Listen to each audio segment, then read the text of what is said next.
Assalamualaikum warahmatullahi wabarakatuh. Pertama-tama, perkenankan saya memperkenalkan diri. Saya Nafisah Ainunisa dengan NIM C1C019074, kelas R10 Akuntansi. Dalam video ini, saya akan menjelaskan atau mempresentasikan materi mata kuliah akuntansi keperilakuan yang berjudul Pengantar Akuntansi Keperilakuan. Baik, tanpa berlama-lama lagi, kita akan masuk dalam pembahasan yang pertama. Pengertian akuntansi keperilakuan. Akuntansi keperilakuan merupakan suatu bidang ilmu yang digunakan oleh stakeholder dalam pengambilan keputusan dan juga memberikan pelajaran tentang bagaimana akuntansi memberikan pengaruh terhadap perilaku manusia.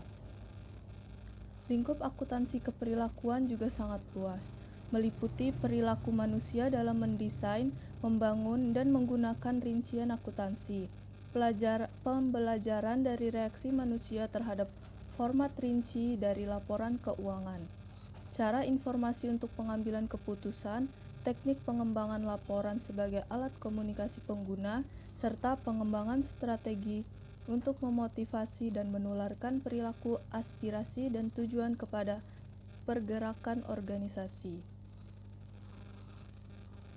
Selanjutnya adalah landasan teori dan pendekatan akuntansi keperilakuan. Ada 3 landasan teori dalam akuntansi keperilakuan. Yang pertama, dari pendekatan normatif ke deskriptif. Di saat awal perkembangannya, desain riset dalam bidang akuntansi manajemen masih sangat sederhana, hanya memfokuskan pada masalah-masalah perhitungan harga pokok. Lalu, sejak tahun 1950-an, tepatnya sejak C. Argyris menerbitkan risetnya, desain riset akuntansi manajemen mengalami perkembangan yang sangat signifikan. Dengan dimulainya usaha untuk menghubungkan desain sistem pengendalian manajemen suatu organisasi dengan perilaku manusia. Dan sejak saat itu pula, desain riset lebih bersifat deskriptif dan diharapkan lebih bisa menggambarkan kondisi nyata yang dihadapi oleh para pelaku organisasi.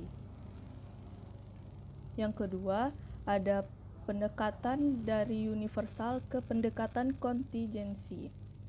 Riset yang dilakukan sebelumnya banyak menggunakan pendekatan universal atau universalistic approach, seperti riset Agris 1952, Hopwood pada 1972, dan Otley pada 1978. Namun, pendekatan jenis ini memiliki banyak keterbatasan.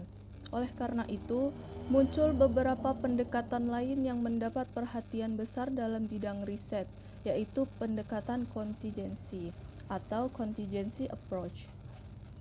Teori pendekatan ini menanggapi pendekatan universal yang menyatakan bahwa suatu sistem pengendalian bisa diterapkan dan menyatakan bahwa pembuatan dan pengguna desain sistem pengendalian manajemen bergantung pada karakteristik organisasi dan lingkungan di mana sistem tersebut diterapkan.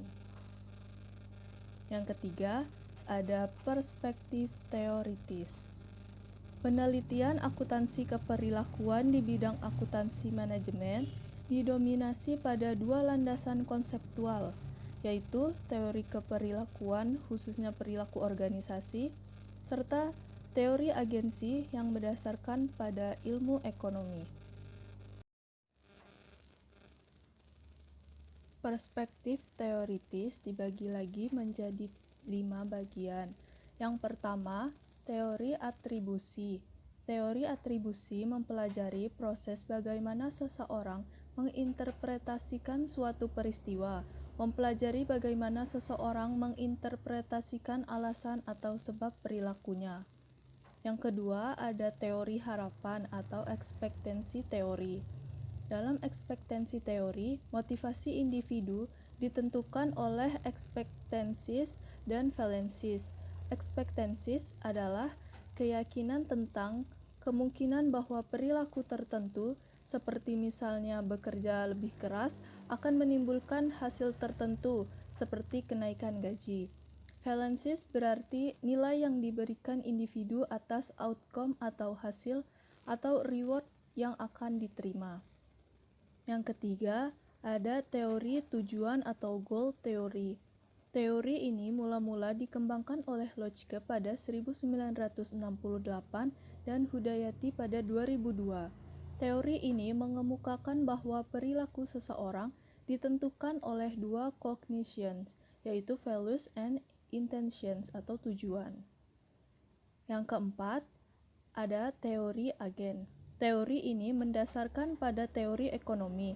Dari sudut pandang teori agen, prinsipal atau pemilik atau top management membawahi agen atau karyawan atau manajer yang lebih rendah untuk melaksanakan kinerja yang lebih efisien. Yang kelima, ada integrasi pendekatan. Idealnya dalam merancang desain penelitian, hendaknya kedua teori, yaitu teori keperilakuan dan teori agen, diperhatikan. Namun, usaha untuk mengintegrasikan kedua teori tersebut nampaknya sangat sulit dilakukan. Biasanya, suatu peneliti hanya mendasarkan pada satu teori dan mengabaikan yang lainnya. Menurut Krenz 1997. Pembahasan selanjutnya adalah mengenai aspek-aspek dalam akuntansi keperilakuan. Yang pertama, teori organisasi dan keperilakuan manajemen, menjelaskan tentang perilaku mereka sebagai dasar untuk melihat motif atas berbagai tindakan yang mereka lakukan, serta melihat bahwa ada pengaruh dari interaksi antar masing-masing elemen dalam upaya mencapai tujuan sebuah organisasi atau perusahaan. Sesuai yang disampaikan oleh Schiff dan Lewin yang menitikberatkan pada perilaku masing-masing komponen dalam mengarahkan tujuan organisasi, memberikan motivasi hingga menampilkan karakteristik dalam penyelesaian masalah, motivasi dan memegang peran penting terhadap komitmen yang berpengaruh pada keputusan dan kepuasan kerja. Yang kedua, ada penganggaran dan perencanaan. Penganggaran dan perencanaan juga harus difokuskan untuk melihat adanya interaksi perilaku dari masing-masing individu. Penganggaran level kesulitan dalam mencapai tujuan hingga konflik antar tujuan merupakan bagian dari dimensi yang dimaksud. Dalam area ini, semua dimensi ini harus diperhatikan, sehingga bisa menciptakan keselarasan tujuan organisasi atau perusahaan dengan tujuan tiap-tiap individu, agar dapat menjadi pondasi pengembangan organisasi atau perusahaan oleh tim manajemen. Yang ketiga, pengambilan keputusan. Pengambilan keputusan adalah aspek lain yang menjadi fokus dari teori organisasi modern. Terdapat 3 model dalam teori ini, antara lain, yang pertama itu ada model normatif. Model normatif adalah sebuah keadaan pengambilan keputusan oleh seorang sesuai dengan seharusnya. Model yang kedua adalah model paradoks. Sebuah keadaan pengambilan keputusan yang menyatakan bahwa pilihan di antara dua alternatif tergantung hanya pada apa yang membedakan kedua alternatif, tidak berdasarkan pada faktor-faktor lain yang umum bagi kedua alternatif tersebut. Model ketiga, model deskriptif. Sebuah keadaan di mana seseorang saat melakukan pengambilan keputusan dengan melihat fakta yang ada dengan menggunakan informasi akuntansi. Yang keempat adalah pengendalian. Besarnya tingkat pengendalian berbanding lurus dengan besarnya sebuah organisasi atau perusahaan. Sehingga tingkat pengendalian akan semakin intensif seiring dengan semakin berkembangnya suatu organisasi atau perusahaan. Selanjutnya, yang terakhir, yang kelima adalah pelaporan keuangan.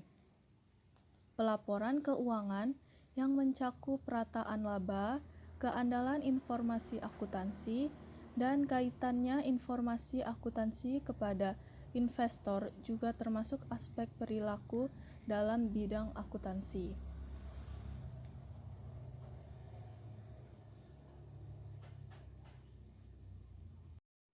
Baik, itulah pemaparan materi mengenai pengantar akuntansi keperilakuan oleh saya.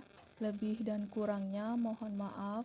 Saya akhiri. Wabillahi taufik wal hidayah. Wassalamualaikum warahmatullahi wabarakatuh.